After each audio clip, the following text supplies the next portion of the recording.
Moi, je me souviens de ces traversées, mais c'est un peu flou parce que j'étais petite quand même. On était partis de Marseille. Ma grand-mère nous avait accompagnés et elle pleurait sur le quai. On traversait la Méditerranée, on passait par le canal de Suez. C'était en fait un long voyage avec des escales. La première escale, je me demande si c'était pas en Égypte. Je pense que c'est là que j'ai vu les premiers chameaux sur un marché.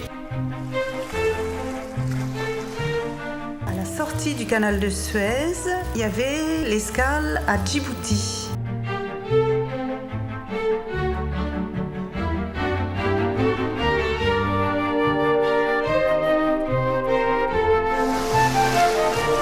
Tout à fait comme un vieux film, c'est comme quelque chose dont je me demande si ça existait ou pas existait, si c'est un rêve ou pas un rêve.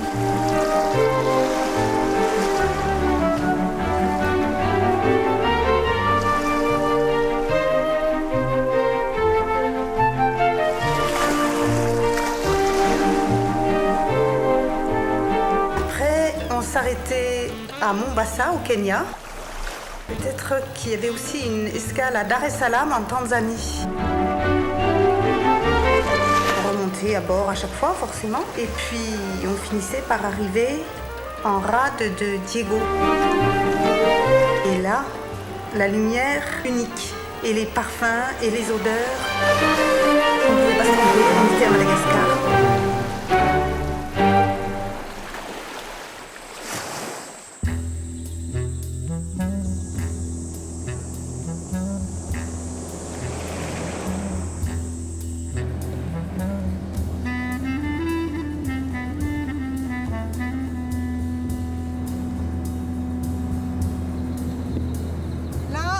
Sur la route qui descend vers Manakar, avant Iroundre. On est chez moi, on arrive de plus en plus vers chez moi. Ça sent chez moi. Et je dis que c'est chez moi parce que c'est là que je suis née, que mes parents sont arrivés en 1947. Et jusqu'à l'âge de 21 ans, je suis restée à Satrama, qui est un petit village au milieu des caféiers, au milieu de cette végétation-là. Et je pense que c'est le plus beau village du monde. Satrama, le plus beau village du monde, quelque part en brousse, au sud-est de Madagascar. Pendant près de 20 ans, Marie-Laure n'y était plus revenue. Depuis quelques années, parce qu'elle ne peut plus vivre sans, elle fait le voyage chaque année avec Jacques, son mari. Et bien sûr, au village, tous sont là pour les accueillir.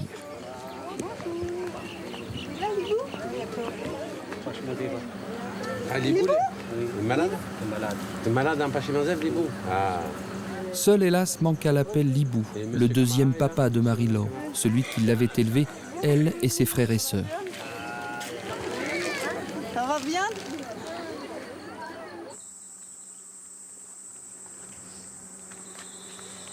Et voilà ma maison.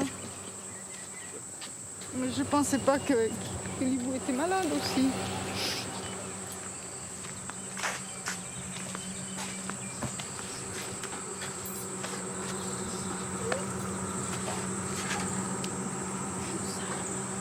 C'est Libou, Mawana.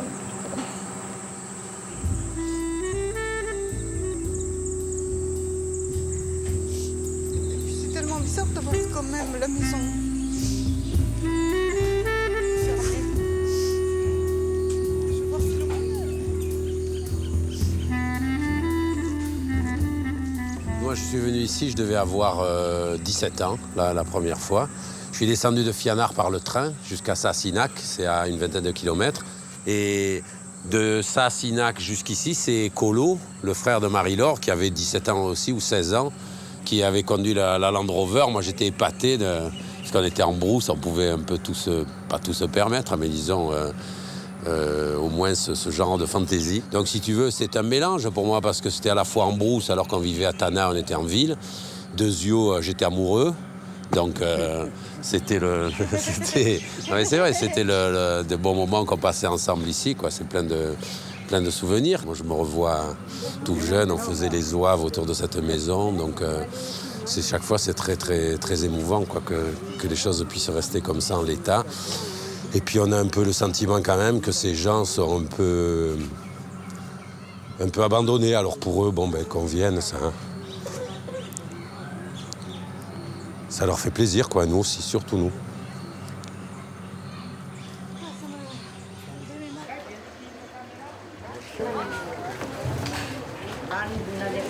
Bon, alors attends.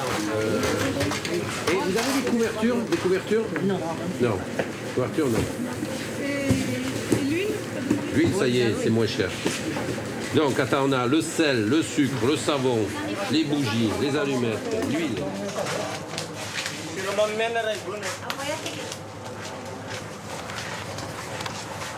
Ben ici, on est en train d'acheter des produits de première nécessité pour le village de Marie-Laure. Chaque année, quand on vient, on essaie, c'est un peu une goutte d'eau dans la mer, mais on essaie d'amener à chaque famille du savon, de l'huile, des allumettes, des bougies. Et puis, comme on ne fait pas une trop mauvaise affaire, là, on va aussi commander 2 zébus pour qu'ils puissent un peu faire la fête. Ils ne mangent pas souvent de la viande et ça leur permettra de faire une petite fête au village. Merci, madame.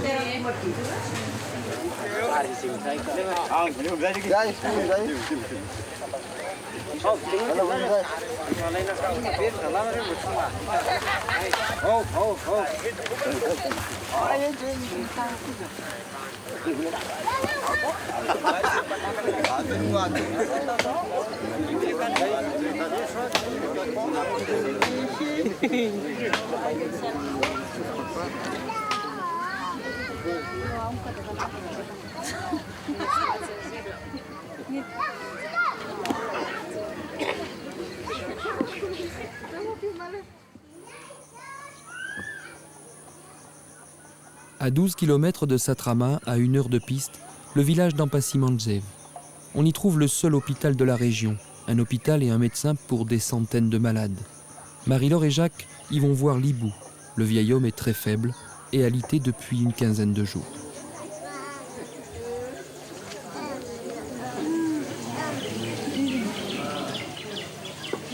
Et ça va mieux là, Libou?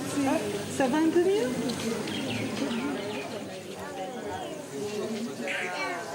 Marie-Laure est une Zanatane. En malgache, ces mots signifient « enfant de la terre ». Elle est une fille du pays, française mais née à Satrama, sous la colonisation. Petit doudou, Libou. Peut-être la prochaine fois. Comme elle, ils sont des dizaines qui ont quitté leur terre natale il y a 30 ou 40 ans pour retrouver leur pays d'origine, la France. Certains sont aigris, d'autres n'ont aucun ressentiment, seulement de beaux souvenirs. C'est l'histoire d'un exil, des racines que l'on perd, d'un bonheur que l'on ne retrouve jamais. Cette histoire n'est pas la mienne. Lors de mes précédents voyages à Madagascar, j'avais seulement croisé quelques-uns de ces anciens colons, ces blancs qu'ici on appelle Vasa et Zanatan parce qu'ils sont nés dans l'île. Un jour, j'ai donc décidé de partir à leur recherche, de refaire ce voyage, de sillonner les routes de la grande île, de remonter les pistes du temps sur les traces de ces Zanatan. À la pointe nord de l'île, la baie de Diego Suarez, la 2e plus grande baie du monde. Un navire français franchit la passe, c'est le ravitailleur La Marne, arrivant tout droit de la péninsule arabique. Le petit remorqueur de la marine malgache vient à sa rencontre, le pilote monte à bord, la routine, pour des retrouvailles toujours émouvantes.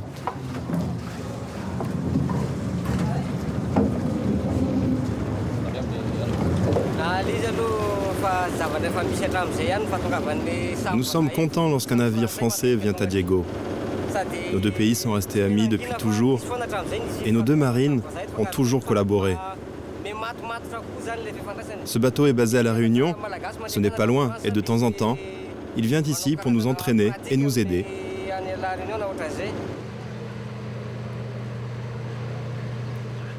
La Marne vient à Diego pour une escale de 5 jours, une aubaine pour les 180 membres d'équipage. Cette escale est dite de courtoisie et les marins français vont s'y reposer. À la base navale, les marins malgaches ont sorti leur tenue d'apparat, guêtres et gants blancs. Rien ne les y oblige, mais ils tiennent à rendre les honneurs à l'amirauté française.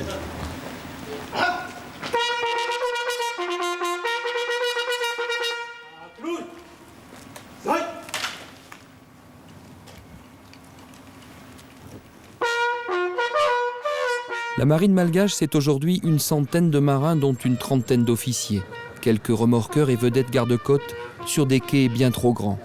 Une marine sans navire ou presque pour cet immense pays et ses 6000 km de côte. Il y avait celui de patrouilleur qui était là à l'époque de la marine française.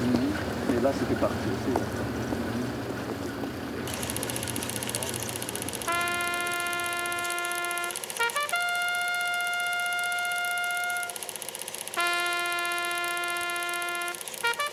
À l'époque de la marine française, à l'époque le clairon sonnait juste et les navires se bousculaient presque pour accoster. Diego comptait alors près de 10 000 militaires français, marins et légionnaires. La ville était l'un des joyaux de la France coloniale. Madagascar a acquis l'indépendance en 1960, mais jusqu'en 1975 et l'avènement du régime communiste, Diego Suarez est resté le terrain de jeu de la marine française. Alors, à Diego, ces images sont restées dans les mémoires. Le souvenir y est plus fort qu'ailleurs.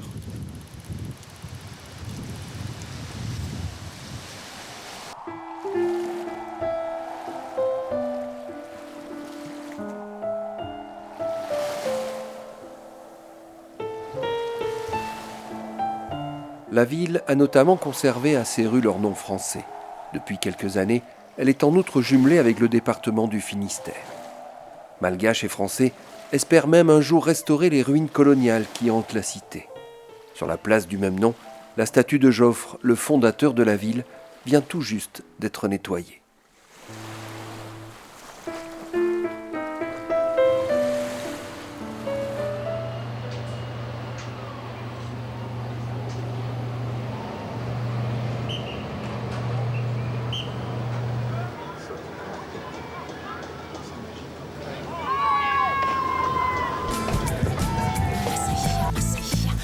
Il y a deux versions de l'histoire de la France à Madagascar.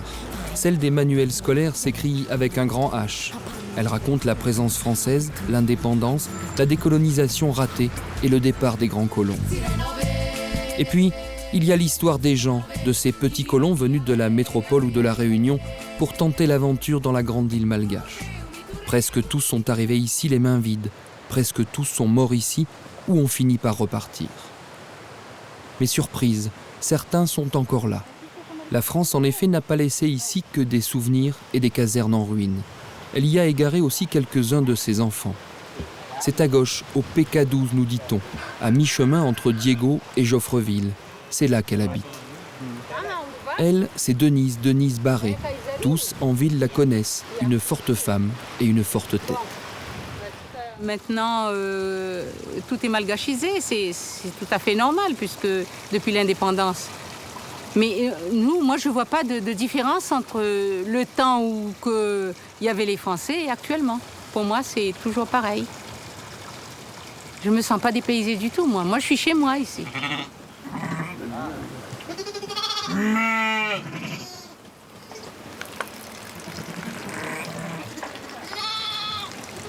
Il faudra les mettre à part, partager le parc et mettre les mères et les petits qui viennent de naître. Hein. Pourquoi ils vont... Oh, ils sont tous partis. Ah non, bois. Ni bois qu'on a bon, ben allez, amène-les.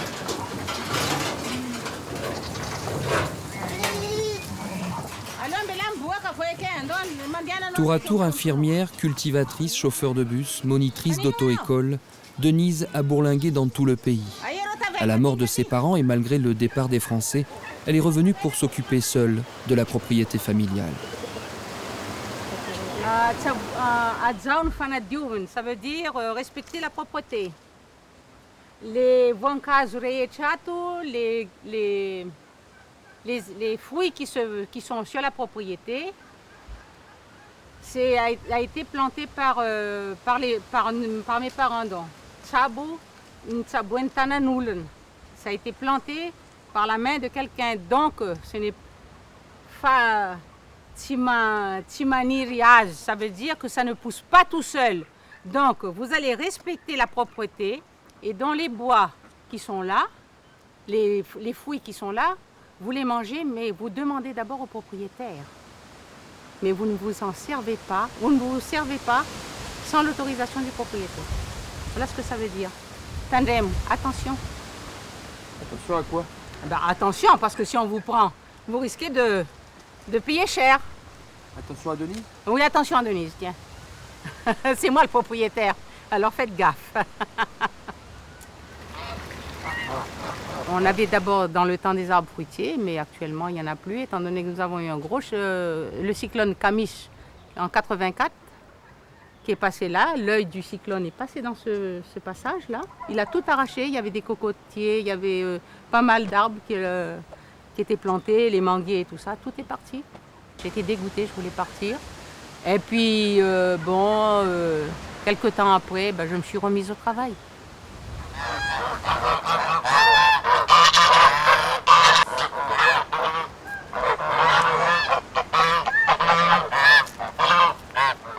Je n'ai jamais mis les pieds à l'école.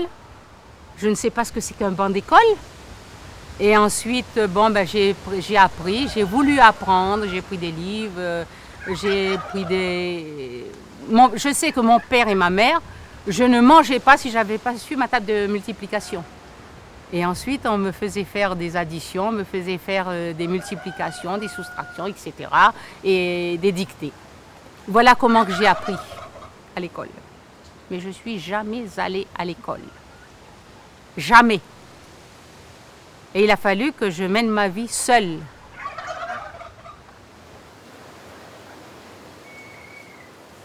Tout d'abord gênée par la caméra, Denise finit par m'inviter dans la maison familiale, une drôle de baraque construite par son père dans les années 20.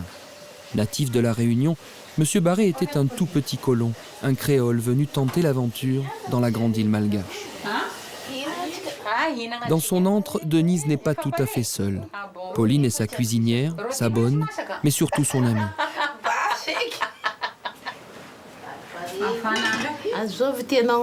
Vous voulez savoir comment est Denise?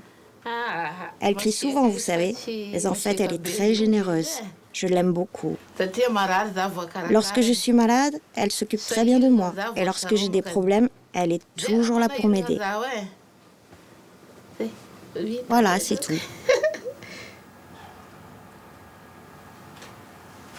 Ça, c'est lorsque nous étions dans le sud, on expédiait les bovidés sur le bateau. Et ici, c'est l'embarquement des bœufs. On les accrochait par les épaules et puis on les faisait monter, on les embarquait là-dedans, dans la cave du bateau. Au départ des Français, on a eu quand même une cassure parce qu'il nous manquait beaucoup de choses. En ville, ça a été un très grand drame parce que beaucoup de femmes étaient avec des marins, des légionnaires. Et quand ils sont partis, ça a été la catastrophe pour elles. Elles étaient, comment dirais-je, catastrophées. La moitié des femmes se sont fichues à la mer. Pour ces marins, écoutez, elles étaient amoureuses de ces gars. Elles avaient tout en abondance. Elles avaient tout pour rien, quoi. Leur vie était tout à fait différente. C'était folklorique dans le temps, quand il y avait la marine. Mais depuis leur départ, c'est fini.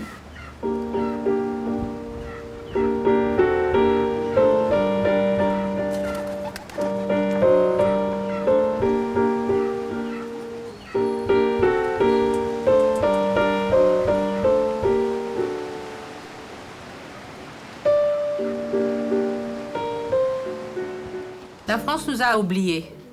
Déjà, je vais dire une chose, du temps de la colonisation qu'on peut dire, il y avait deux sortes de français. Il y avait le français et le foncé. Donc le français, c'était la haute société et le foncé, c'est la basse classe. Parce que les créoles et les français, des Français de France, dans un bal ou dans une réunion, on voyait bien la séparation des deux clans. On n'était pas admis dans cette société. On n'a même pas su reconnaître les choses que mon père a rendues à la France. Hein, blessé de guerre en 14-18, il a fait les Dardanelles. Et puis moi, sa fille, la France va faire quelque chose pour moi, je ne pense pas aujourd'hui. J'ai 70 ans. Mon pays, c'est Madagascar.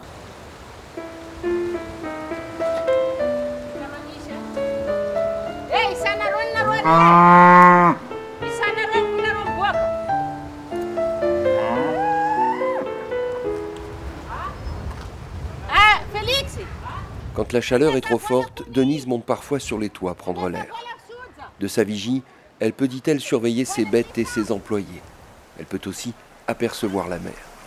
Là-bas, dans la baie, elle a son cousin Maurice. Et si Denise est une terrienne, lui est un véritable marin.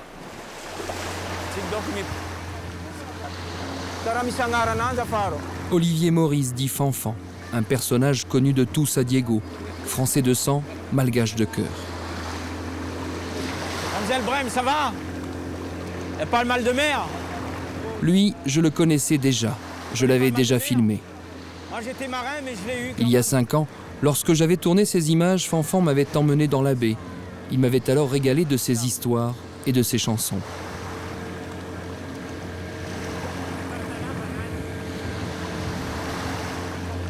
J'ai passé toute ma vie à pêcher dans cette baie. J'y suis né. Mon père aussi y est né. Alors ça remonte assez loin, je pense.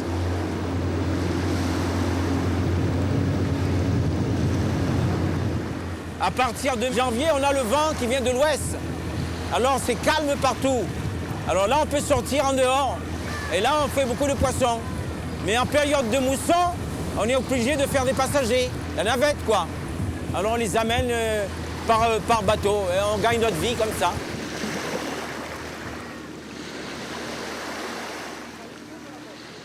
Après 2 heures de balade, Fanfan m'avait emmené chez lui, un drôle d'endroit caché au bord de l'eau. Le coin à Maurice, c'est un petit paradis, un îlot de verdure appelé la Dordogne. On y trouve les seuls cocotiers de Diego, à 2 pas du centre, mais si loin de la ville.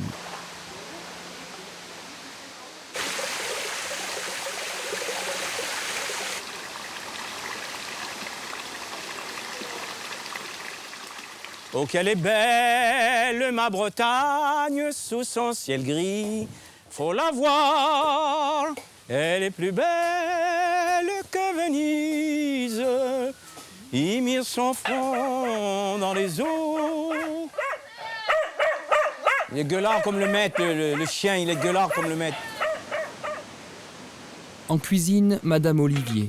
Au menu du jour, un plat malgache, le roumazav, avec un rougail de tomates et beaucoup de piment. Pour Maurice.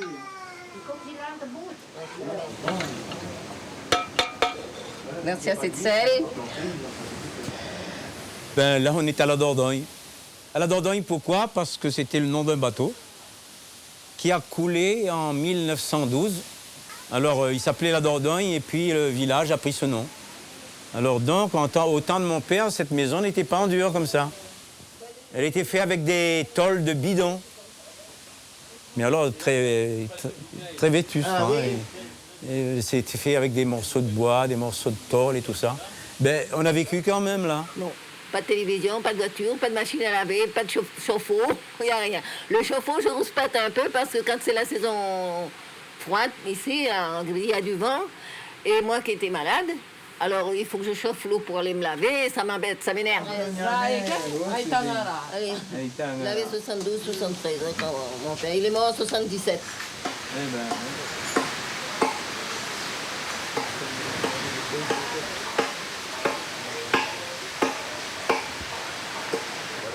Je pense finir ma vie ici. J'ai demandé à la nationalité malgache, puisque ça fait déjà 3 générations qu'on habite. Je crois qu'on a droit à cette nationalité malgache que je réclame depuis 3 ans et demi, qu'on ne m'a pas donné encore. Pour mourir malgache, parce que j'aime bien cet endroit où je suis né, où mon père y est né, y a grandi, je suis attaché fortement. Comme les racines de mes cocotiers, là, vous voyez, je suis très, très attaché à cet endroit.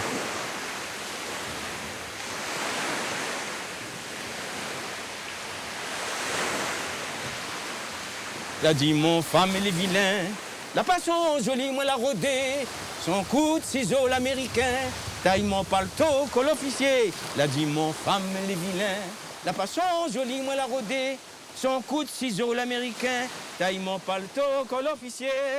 Il y a 5 ans, avant de me quitter, Fanfan m'avait demandé de revenir le voir un jour. Promesse que je tiendrai.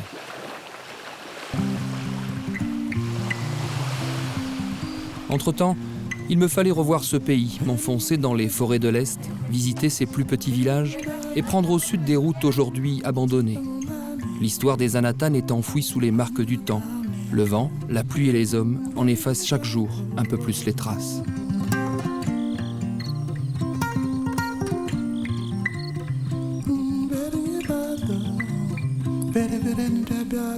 Les premiers Français qui croisèrent dans ces eaux étaient corsaires ou pirates. Mais la France n'occupa en fait la Grande Île qu'en 1895. Pour coloniser Madagascar, on fit notamment appel aux volontaires de l'île de la Réunion. Le pays était immense et riche, les Malgaches étaient réputés dociles et travailleurs.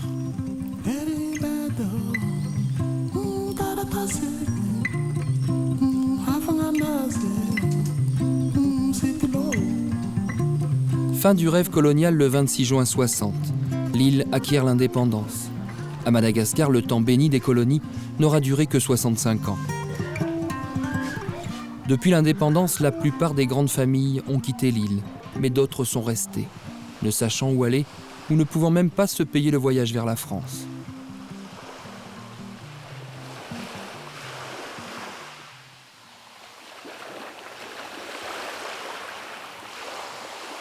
Des quais de Diego à la rade de Tuléar, d'un port à l'autre, je gagne le Grand Sud. Seul débouché vers l'extérieur à 2 jours de mer de l'Afrique du Sud, Tuléar est le grand port de la région.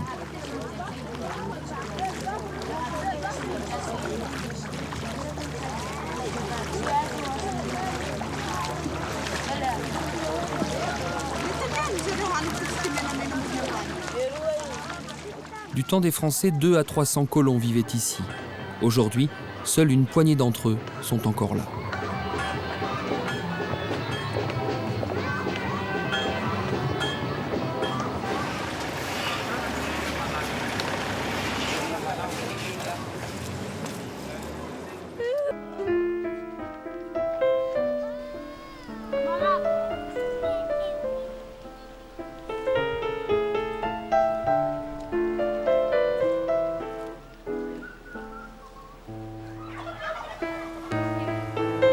À l'écart de la ville, cachée par les dunes, une ancienne case coloniale aujourd'hui en ruine. C'est la maison des sœurs Flotte, Irène et Alberte.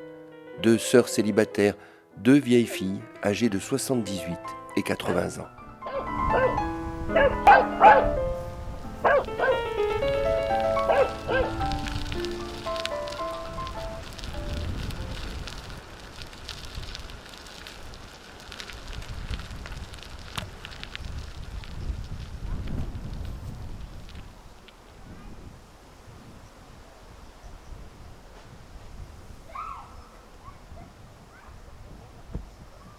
Ça, c'est mon père.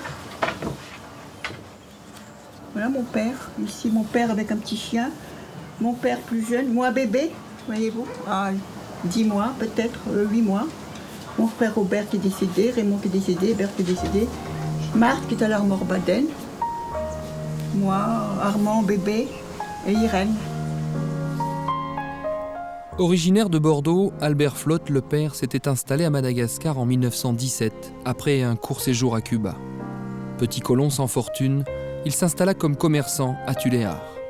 Hélas, la ville ne connut pas le développement espéré, et les affaires d'Albert ne furent jamais très florissantes. Pour élever ses 8 enfants, l'homme dut travailler dur. Dans les années 50, la famille possédait tout de même une belle propriété, et même une voiture. Une période heureuse qui ne pouvait durer. La concurrence des grandes sociétés de négoce eut raison des affaires familiales. Pour Albert, pourtant, il n'était pas question de partir. Mon père est mort en 73, ma mère est morte en 56. Alors j'ai été un peu obligée de m'occuper de toute la propriété. Là, mes frères travaillaient, alors c'était moi qui étais responsable de la propriété. Il y avait une dizaine de métayers quand même. Et après, bon, le rouage, on est là, on hésite. J'avais pas de métier, c'est ça. Alors, vous savez, quand on n'a pas de métier, partir comme ça. J'aurais été toujours vendeuse. Je travaillais ou sur la propriété, ou alors mon père avait un dépôt de médicaments. Je vendais les médicaments avec ma sœur d'ailleurs. Alors le dépôt de médicaments a fermé du fait qu'il est la venue d'un pharmacien diplômé. Mon père a transformé ça en magasin de détail, divers articles, chapeaux, vaisselle, enfin bref, de la laine, tiens, je vendais beaucoup de laine. Il y en a qui s'amusaient, ça c'est sûr. Et des colons, il y avait des petits bals dans les hôtels, il y avait un club house. Justement, il y a des photos, là j'ai des photos de bal, là, justement des photos. On allait au cinéma impérial. Là. Maintenant c'est fini tout ça, c'est transformé. Et maintenant, qu'est-ce que vous faites? Oh, maintenant, ménage, cuisine.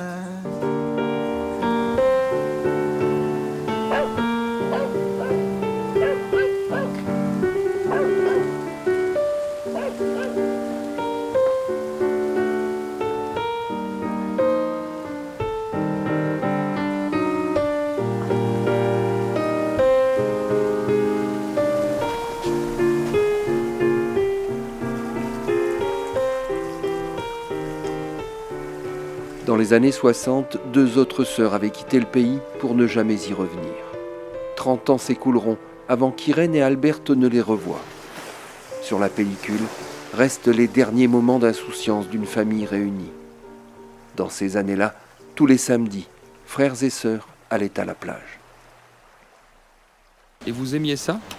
Eh bien moi, comme ça, de temps en temps, parce que quand il y avait ambiance, j'étais contente, mais des fois je m'ennuyais un petit peu. Je voulais surtout voir jouer au tennis. Ça me plaisait d'assister au match de tennis, parce qu'il y avait un tennis tout à côté. C'est moi. Ah là là. Là c'est Léa. Donc, ça, elle est coupée, c'était la photo avec mon frère, mon petit chien. Voyons.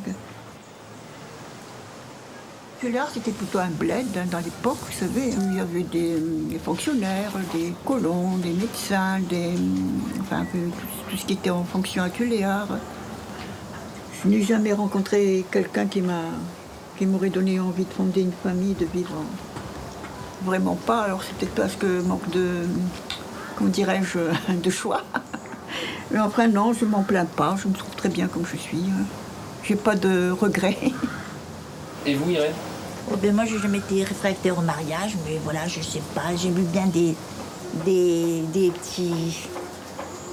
comme ça, mais je sais pas, c'est jamais venu jusqu'à moi. Bon, des personnes qui m'ont soufflé des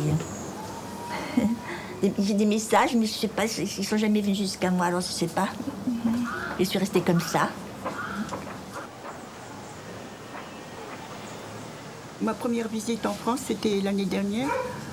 On a été à la Morbaden, Vannes. Enfin, Vannes, la Morbaden. Donc c'était votre premier voyage? Premier voyage en avion.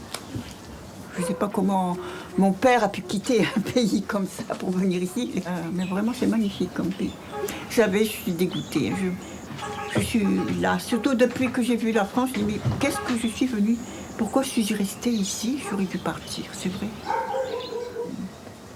Je ne sais pas comment ça va se terminer, tout ça.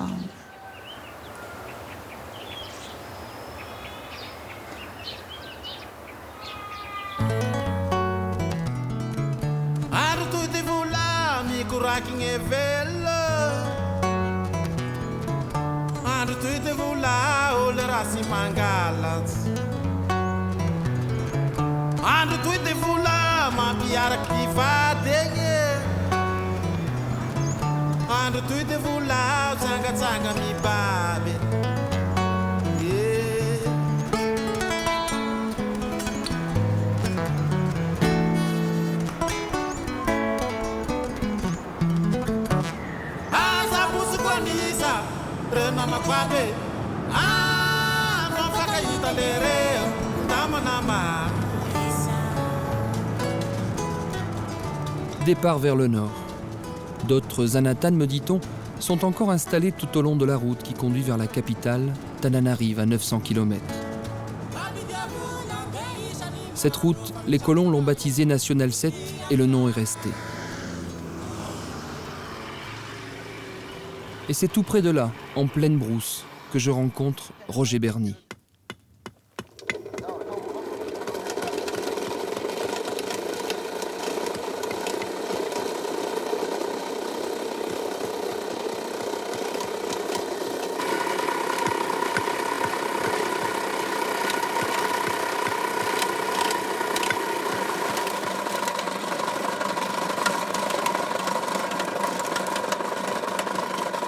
c'est le père et le fils qui sont là, qui travaillent pour moi.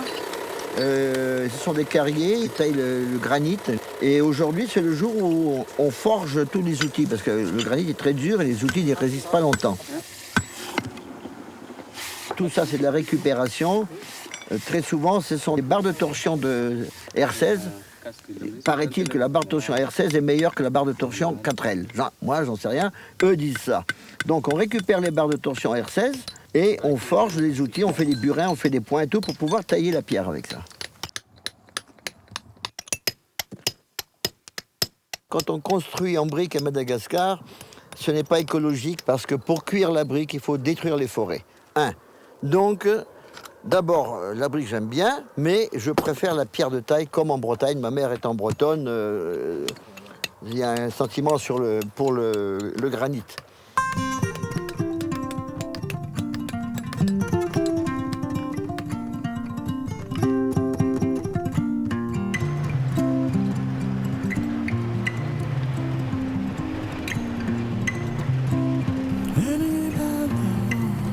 Fils d'une Bretonne et d'un Parisien, Roger est né dans le Grand Sud malgache en 1929. Mauvais élève à l'école, attiré par la vie en brousse, il sera éleveur de zébus, chauffeur de camions, mécano, avant de se retirer à Ranouir, sur les terres de la tribu des Bars. Ses parents avaient monté ici un hôtel-restaurant dans les années 40, et Roger vint tout naturellement prendre la relève à la mort de son père. L'hôtel Berny est la meilleure adresse de la ville. Spécialité de la maison, le canard aux olives, le civet de lièvre et les rhums concoctés par Roger.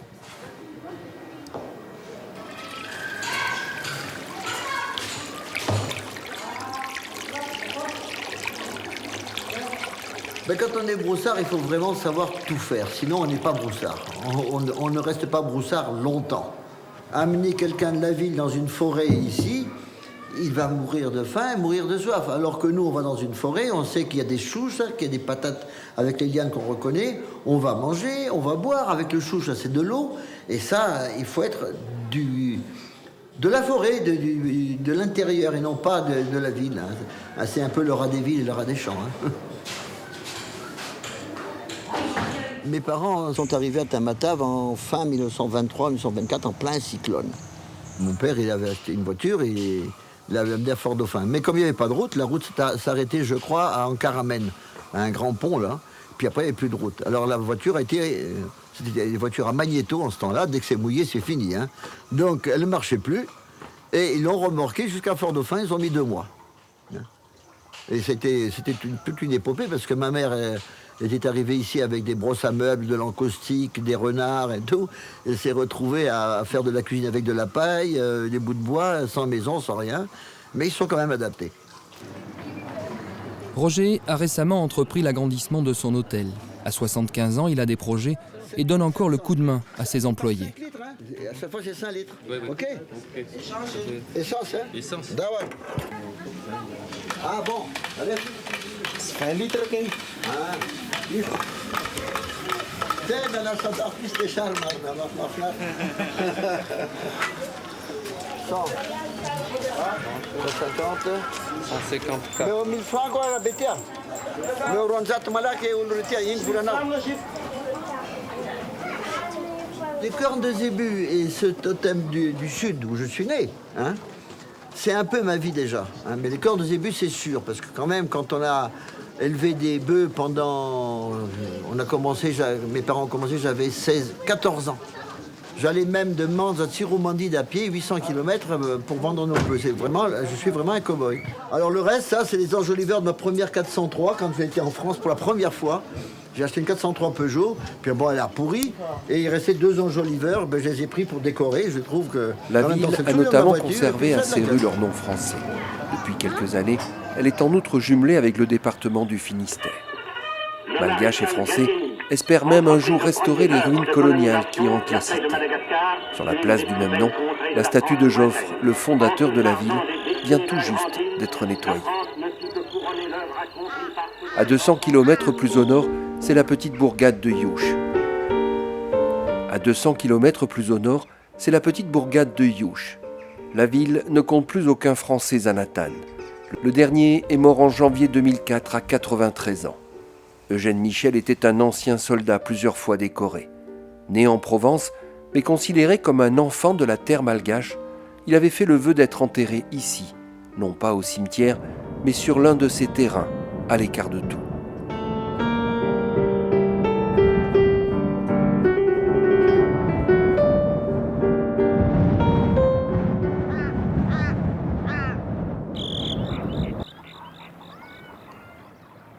La route s'élève peu à peu.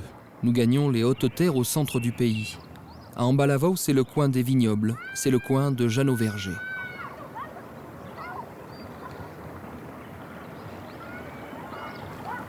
Bon, sous les yeux, vous avez de ce côté-ci, c'est ma vigne. J'en ai d'autres de l'autre côté, d'autres un peu plus loin. Enfin, il y a environ, j'ai un peu là-bas sur la gauche. Puis j'ai la vigne de mes concurrents chinois qui sont en face là-bas aussi. C'est à peu près la même superficie. Donc il faut voir que c'est un beau climat, en Ambalavao aussi en plus. On est à 950 mètres. Il y a un hiver, la vigne se repose, à un moment donné, elle perd ses feuilles. Ça va être le moment de la taille bientôt.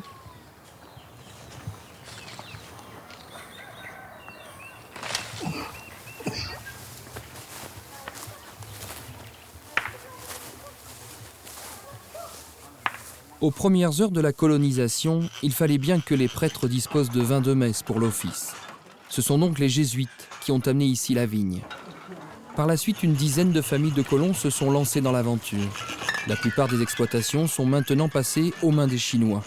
Seule reste la famille Verger. Jeannot fait son vin à l'ancienne, aidé par une quarantaine d'ouvriers malgaches. Rien n'est automatisé, cela coûterait trop cher. Depuis quelques années, hélas, les affaires s'effondrent.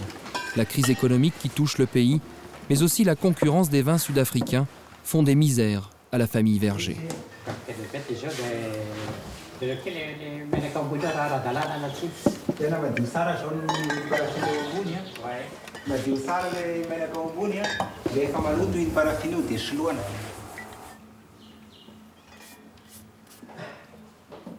Chaque vin a sa qualité, il y a le gris qui est bien renommé, le Château Verger bien sûr que les gens aiment beaucoup.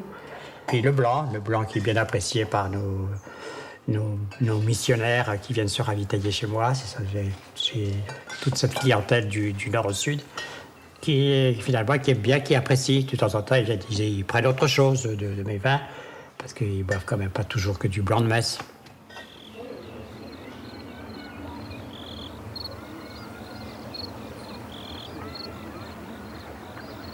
Vous êtes ici chez vous? Vous vous sentez vraiment chez vous? Oui, bien sûr. Oui, je me sens chez moi. Je ne fais pas de différence. Mes employés, là, j'ai des employés qui vont être décorés de la médaille d'argent, de bronze et tout ça, qui ont 25-30 ans de service chez moi. Ils se trouvent bien, donc je ne suis pas un mauvais colon quand même. Je pense. Et ce mot colon, est-ce qu'il vous choque? Non. Colon, il y en a eu dans tous les pays. Je pense toujours que le colon, il profitait trop de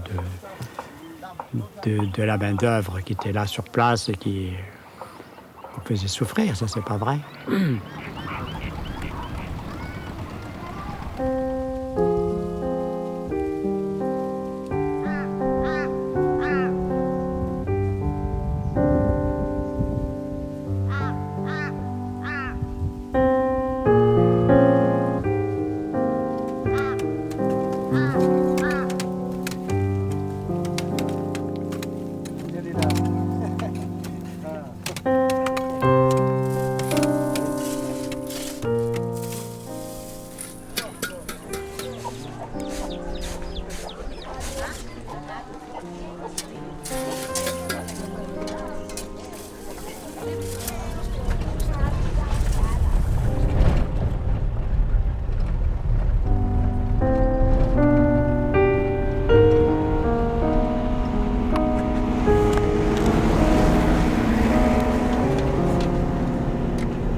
Antsirabe est sans doute la ville la plus française de Madagascar.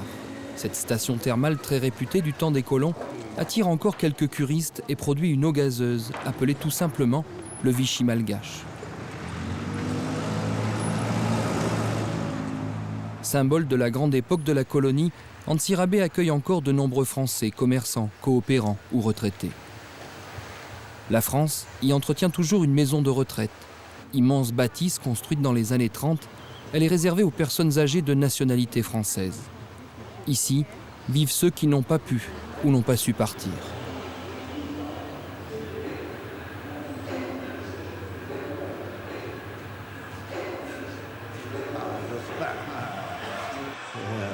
Ça, c'était un beau bus. Ce chute là. Oui, c'est clair.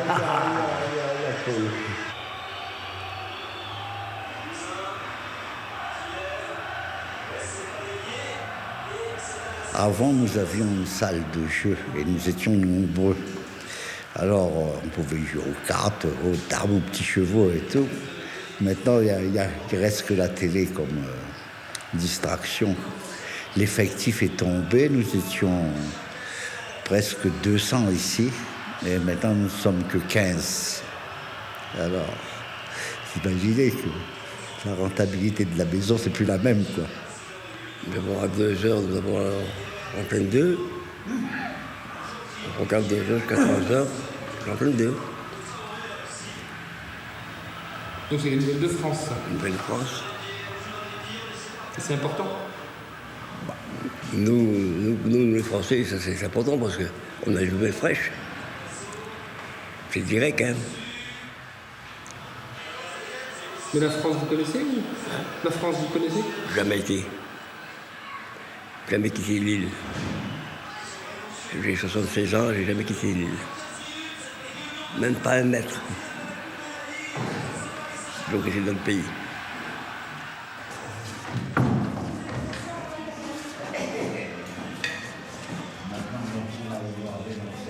Avec 30 employés pour 15 pensionnaires, la maison de retraite d'Antsirabe pourrait passer pour un établissement de luxe.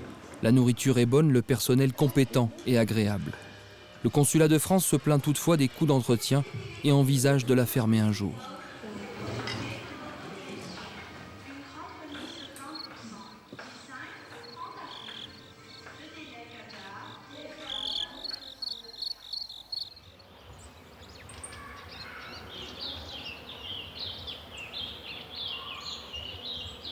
Certains Français à Nataan ont fait jadis de belles fortunes à Madagascar. On les appelle ici les Vazabés, les Grands Blancs. Madame Murat était de ceux-là. Viens, allez, viens, allons la maison, allons la maison. J'ai grandi au bord de mer, complètement dans un port, puisque c'était Tamatave, et que dans mon enfance, j'ai énormément profité de la mer. Et puis après, ça a été le mariage, et ensuite Tananarive.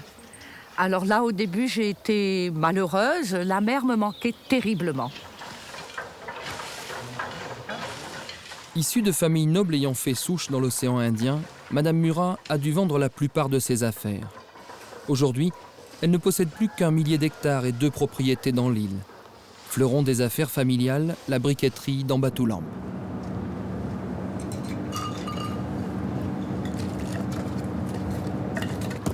L'usine a été achetée par M. Murat en 1947 et modernisée plusieurs fois. Jadis, elle nourrissait toute la famille. Aujourd'hui, le marché est difficile et 5 des enfants Murat ont dû trouver du travail ailleurs dans l'île. Denis, le petit dernier, est resté pour diriger l'usine. 7 jours sur 7, il est au boulot et tente de faire des miracles.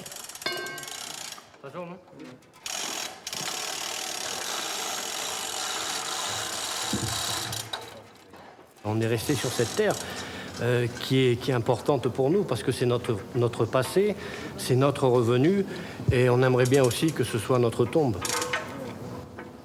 Je crois que ma vie elle est ici, mon cœur il est ici et très certainement que je serai malheureux ailleurs. Tout pourtant n'a pas été facile. En 1972, à la mort de son mari, Madame Murat a dû fuir en Bretagne avec ses 6 enfants. 8 ans plus tard, elle est revenue. La France ne lui plaisait guère et cette terre est bien la sienne.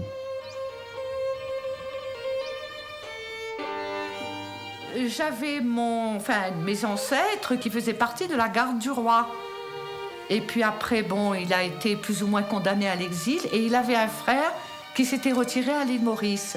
Et c'est comme ça qu'il est arrivé à l'île Maurice en 1800, au début du 19e siècle. Ce serait ça l'origine de ma famille. Et qui serait venu après à Madagascar. Et puis on n'en a plus bougé. Les ancêtres des Murat étaient gouverneurs, grands planteurs de canne ou administrateurs des colonies. Au fil des siècles, quelques-uns seulement sont retournés vivre en métropole. Ironie de l'histoire, Raymond Barre, cousin germain de M. Murat, devint Premier ministre de la France quand ses cousins devenaient des étrangers sur leur terre natale. Ça, c'est un bac où on allait du côté de Mahanour, sur la côte est toujours, où ma sœur était là-bas. Vous voyez, avec la 11 chevaux Citroën. Un sous-lieutenant martiniquais était derrière moi. Le chauffeur, le conducteur, il a pu sortir. Et moi, j'étais bloqué avec la ceinture. À 78 ans, Madame Murat, comme elle dit, tient encore le cap. Son grand plaisir est de réunir le week-end tous ses enfants. À ses petits-fils, elle raconte parfois l'histoire de sa famille, de ces Français qui un jour, il y a bientôt 2 siècles, ont pris la mer et quitté Nantes ou Saint-Malo pour gagner l'île de France, l'île Bourbon et Madagascar. Elle leur raconte aussi ses propres voyages, quand les avions n'existaient pas, quand Madagascar était loin, si loin de la France.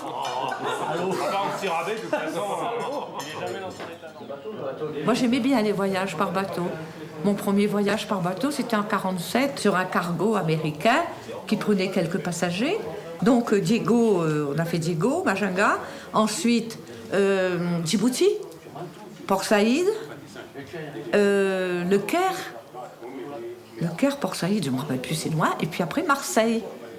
Le canal de Suez, phénoménal également. C'était 21 jours, 18 jours de bateau. 18 jours de bateau. Et puis alors, ce truc par bateau, c'est remuant, c'est vivant, ça cause, ça rit.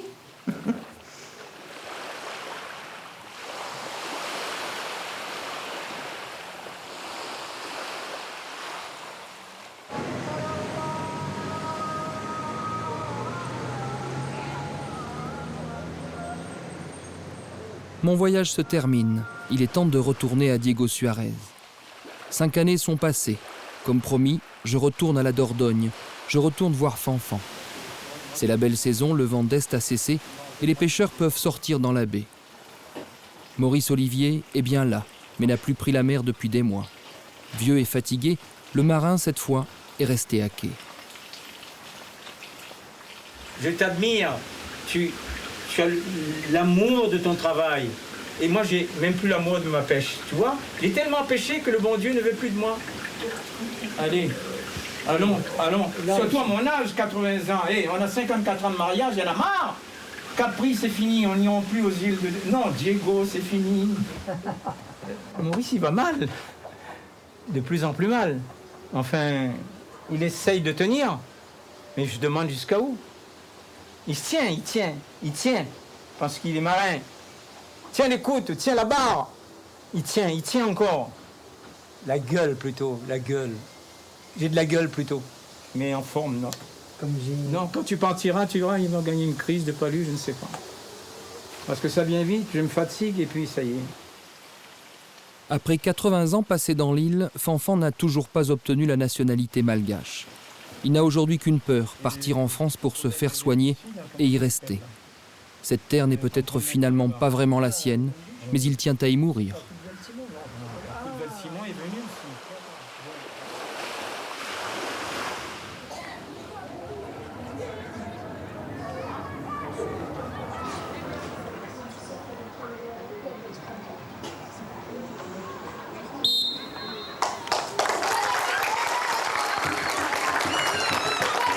Fin de l'escale pour les marins français.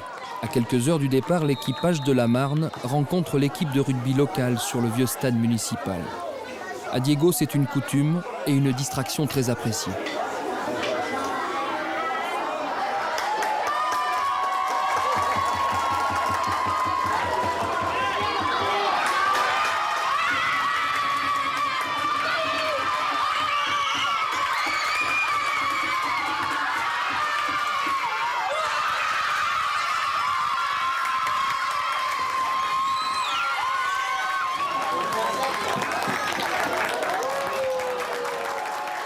Score final 36-12. Les jeunes malgaches ont aujourd'hui écrasé les matelots français.